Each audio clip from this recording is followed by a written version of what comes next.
Hello, good afternoon. पहले वाला जो टॉपिक हमारा था उसको हम आगे बढ़ाते हैं। 9th क्लास के पोर्शंस के हिसाब से देखा जाए, 11th क्लास के पोर्शन से देखा जाए या बीएससी फर्स्ट ईयर के पोर्शन से देखा जाए तो तीनों में इक्वल है। 9th में थोड़ा छोटा है, 11th में थोड़ा बड़ा है, फर्स्ट ईयर में सबसे बड़ा है। तो ये इसकी एक लेंथ रहेगी। हम यहाँ पर साइटोलॉजी पढ़ रहे थे। हमारी जो साइटोलॉजी थी उसके अंदर हम क्या पढ़ रहे थे? हम सेल ऑर्गन्स के बारे में पढ़ रहे थे। इससे पीछे वाली जो क्लास थी हमने उसमें राइबोसोम, लाइसोसोम के बारे में पढ़ा था। इस पर्टिकुलर क्लास के अंदर हम एक बहुत इंपॉर्टेंट सेल ऑर्गन्स के बारे में पढ़ेंगे। यदि यूँ कह सकते हैं कि यदि सेल्स के अंदर माइटोकॉन्ड्रिया नहीं होगा, माइटोकॉन्ड्रिया के बारे में पढ़ेंगे तो सेल में जो रेस्पिरेशन वाला पोर्शन है वो नहीं हो पाएगा, वो जो एनर्जी का जो स्टॉक होना था वो नहीं हो पाएगा। मतलब एक बेहद इंपॉर्टेंट और महत्वपूर्ण ये ऑर्गन्स है सेल्स के अंदर। यदि हम देखते हैं तो आज हमारा जो इंपॉर्टेंट टॉपिक रहेगा वो रहेगा माइटोकॉन्ड्रिया।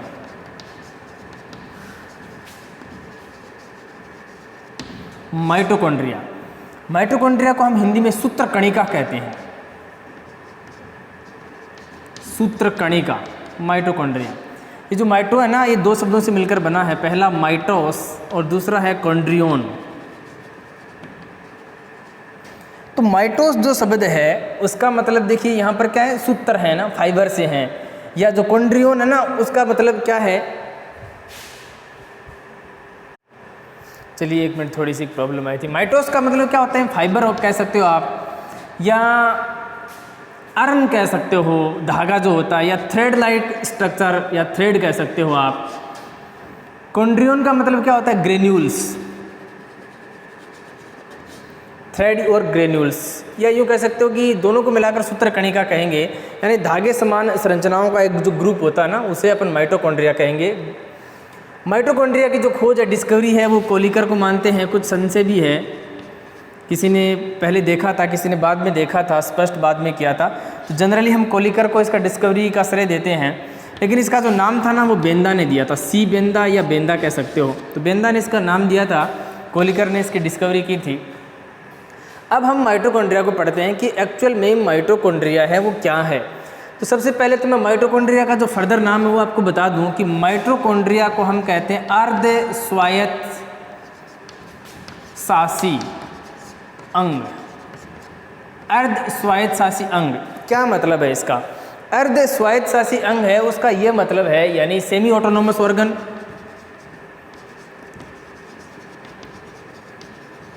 सेमी ऑटोनोमस ऑर्गन,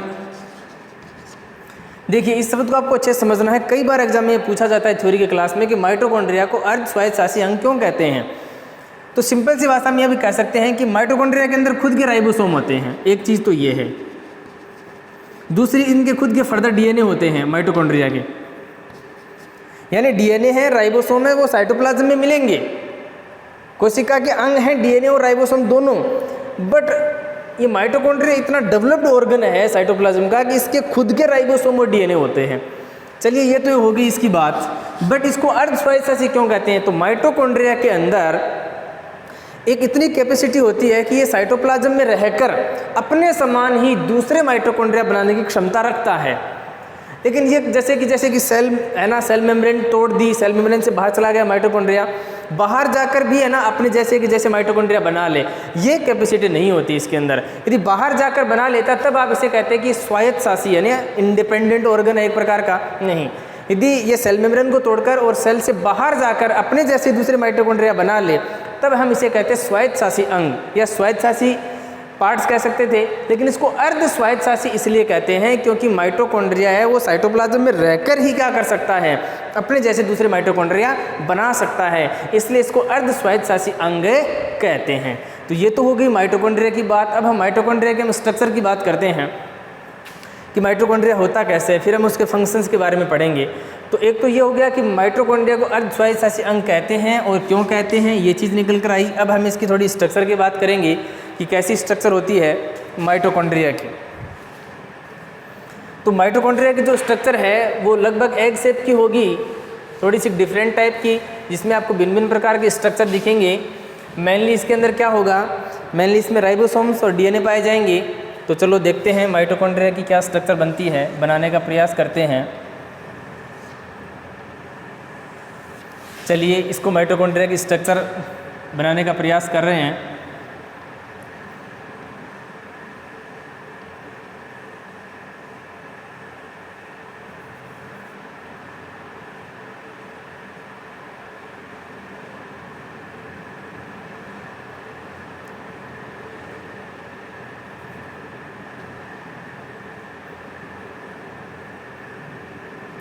चलिए मैं केवल इसको एक्सप्लेन करने के लिए हम इसको मान रहे हैं, ये माइटोकॉन्ड्रिया मान लेते हैं, ठीक है। थोड़ा सा किताब के हिसाब से आप देखेंगे तो बना लेंगे अच्छे से। ये माइटोकॉन्ड्रिया, तो माइटोकॉन्ड्रिया में आपको दो लेयर नज़र आ रही होंगी। ये इसकी आउटर मेम्ब्रेन है, ये माइटोकॉन्ड्रिया की कौन सी मेम्ब्रेन हो गई, आउटर मेम्ब्रेन है। तो ये इसकी कौन सी मेम्ब्रेन हो गई, इनर मेम्ब्रेन हो गई। इसके बीच का जो लिक्विड जो पूरा का पूरा पोर्शन है ना, हम इसको बोलते हैं मैट्रिक्स या अधात्री, मैट्रिक्स या अधात्री कहेंगे। अब ये जो इनर मेम्ब्रेन है, वो तो इनर मेम्ब्रेन तो ये पूरी है ना, लेकिन इनर मेम्ब्रेन में फिर भी ये जो स्ट्रोक्स बाहर निकले हुए हैं, ये जो स्ट्रोक्स बाहर निकले हैं ना, इनको अपन क्या कहते हैं, इन्हें क्रिस्टी कहते हैं। इन्हें क्या कहेंगे, क्रिस्टी कहेंगे। यदि हम इन क्रिस्टीज को जूम करके देखें तो इसके अंदर हमें क्या मिलेंगे, ऑक्सीसोम्स मिलेंगे, जहाँ एटीपी सिंथेटेज एंजाइम पाए जाते हैं। यहाँ पर आपको ऑक्सीसोम और ऑक्सीसोम का फर्दर नाम F1 पार्टिकल्स या F1 कण, और दोनों जो मेम्ब्रेन है उसके बीच का जो स्पेस है वो perimitochondrial space, perimitochondrial space यानी पारकला अवकाश या परिकला अवकाश।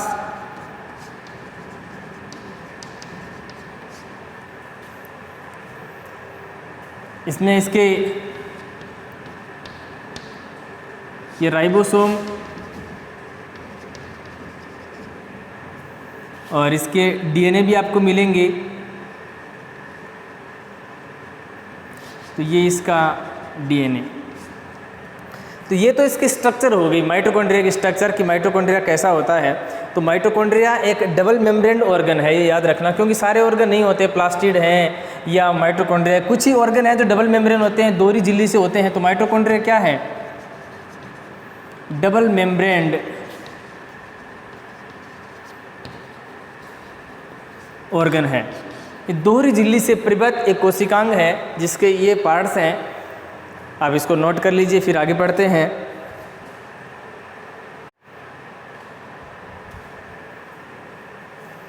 ये डायग्राम बना लिया, तो इसको मैं रफ कर रहा हूँ। आगे के फंक्शंस पढ़ते हैं इसके।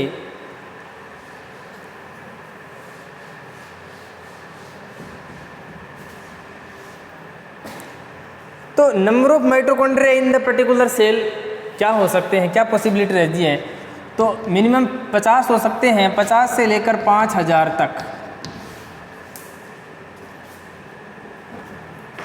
50 से लेकर 5000 तक माइटोकॉन्ड्रिया हैं वो मिनिमम सेल्स के अंदर हो सकते हैं। तो ये इसका रेशियो रहेगा, याद रखने वाली बात। 50 से 5000 माइटोकॉन्ड्रिया इन पर्टिकुलर सेल हो सकते हैं। इससे आगे हम पढ़ेंगे, फंक्शंस की बात करें कि माइटोकॉन्ड्रिया के मेनली कार्य क्या हैं। तो एटीपी का स्टॉक करना, ऊर्जा जितने प्रकार की बनती है रेस्पिरेशन के रिजल्ट से, वो सारी की सारी एनर्जी कहाँ रहती है, कहाँ रहेगी, माइटोकॉन्ड्रिया के अंदर रहेगी। तो माइटोकॉन्ड्रिया के अंदर बहुत सारे एटीपीज एंजाइम हैं, जिसमें मेन कौन सा है, एटीपेज, एटीपी सिंथेटेज,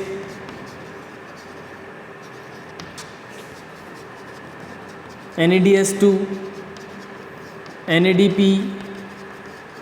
FAD, ये सारे के सारे जो एंजाइम्स हैं वो आपको कहाँ मिलेंगे, वो मिलेंगे उसकी इनर जो मेम्ब्रेन थी ना, उसके क्रिस्टी वाले पोर्शंस में आपको मिलेंगे। जो F1 पार्टिकल्स होते हैं ना, तो जैसे कि एक पार्ट्स को हम ये ले लें, ये, और ये इसकी कौन सी है, आउटर मेम्ब्रेन है। ये दूसरा क्रिस्टी हो गया, ये इधर तीसरा क्रिस्टी हो गया, ये कौन सी है, इसकी आउटर मेम्ब्रेन है। तो हमने केवल एक सेक्शन इसका लिया है, तो ये इसकी आउटर मेम्ब्रेन मान लेते हैं, और ये इसकी इनर मेम्ब्रेन है। तो इनर मेम्ब्रेन के जो पार्टिकल्स जो उखड़े हुए थे, बाहर निकले हुए थे स्टॉक की भांति, हम उसे क्या कहते हैं, क्रिस्टी कहते हैं। जो क्रिस्टी की जो वाल है ना, इसके अंदर क्या पाए जाते हैं, पार्टिकल्स पाए जाते हैं, F1 पार्टिकल्स पाए जाते हैं, या जिसको ऑक्सीसोम्स कह सकते हैं। तो उन्हीं के भीतर क्या है, आपको ये एंजाइम्स मिलेंगे।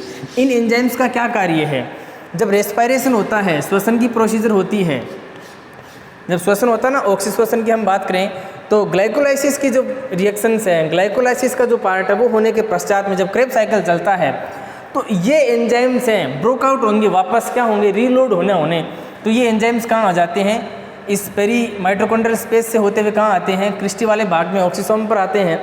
यहाँ पर इनका फर्दर डिवाइडेशन होता है, तब जाकर जैसे कि NADH2 है तो वो NAD में कन्वर्ट हो जाएगा और ये अपने प्रोटॉन्स है वो यहाँ दे देगा।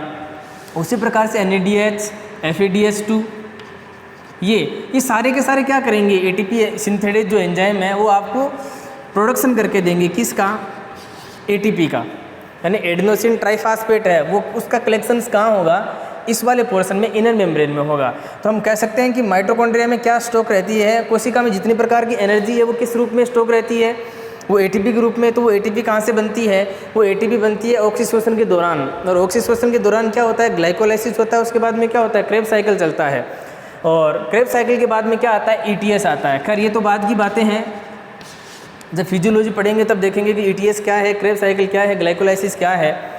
फिलहाल हमें ये देखना है कि जो ऑक्सीश्वसन होता है, ऑक्सीजन की उपस्थिति में जो रेस्पिरेशन होता है हमारी बॉडी में होता है या एनिमल्स में होता है, तो उसके अंदर जो ATP बनती है, जो एनर्जी का प्रोडक्शन होता है, वो आखिरकार एनर्जी सेल्स के कौन से पार्ट्स में रहती है, तो वो एनर्जी माइटोकॉन्ड्रिया में रहती है। तो जितनी प्रकार की सेल्स है वो एनर्जी प्रोडक्शन करती है, तो वो एनर्जी जितनी काम में लेनी होती है उतनी एनर्जी काम में ले ली जाती है। बाकी बची जो शेष एनर्जी है वो कहाँ स्टॉक रहती है, वो ATP के रूप में स्टॉक तो रहती है, लेकिन किस पोर्शन में रहती है, वो माइटोकॉन्ड्रिया में रहती है। इसलिए माइटोकॉन्ड्रिया को कोशिका का क्या कहते हैं, पावर हाउस कहते हैं, पावर हाउस ऑफ सेल, यानी कोशिका का शक्ति ग्रह, शक्ति ग्रह कह सकते हैं आप इसको, ऊर्जा ग्रह भी कह सकते हैं। तो जितने प्रकार की एनर्जी ATP के रूप में स्टॉक रहती है वो कहाँ रहती है, माइटोकॉन्ड्रिया में रहती है। इसलिए माइटोकॉन्ड्रिया को सेल का क्या कहते हैं, पावर हाउस कहते हैं। अच्छा, हम कहते हैं कि हमें एनर्जी कहाँ से मिलती है, भोजन ग्रहण करने से मिलती है, खाना खाने से मिलती है। तो जब हम उपवास करते हैं, व्रत करती हैं महिलाएं मैक्सिमम करती हैं, तो जब हम उपवास करते हैं तो उन दिनों हमें एनर्जी कहाँ से मिलती है, तो जब हम उपवास करते हैं तो बाहर से हैं, हम फूड का एब्जॉर्प्शन नहीं करते, तो जो एनर्जी हमारे माइटोकॉन्ड्रिया के अंदर स्टॉक रहती है हम उसी एनर्जी का क्या करते हैं, यूज़ करते हैं। कब, उपवास के दिनों में, व्रत के दिनों में। तो ये हो गए माइटोकॉन्ड्रिया के, इन्हीं में से कुछ फंक्शंस आपको निकाल कर लाने कि माइटोकॉन्ड्रिया के क्या क्या कार्य हैं। तो जनरली ये आपका माइटोकॉन्ड्रिया का जो पोर्शन है वो लगभग इस प्रकार से है।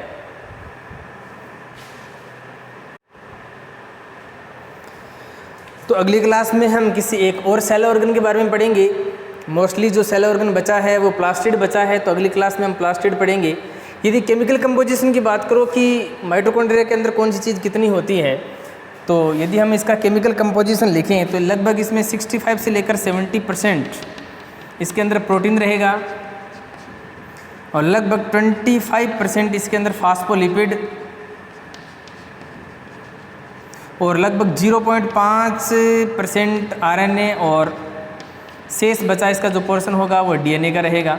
ये केमिकल कंपोजिशन है, माइटोकॉन्ड्रिया का रासायनिक संगठन है।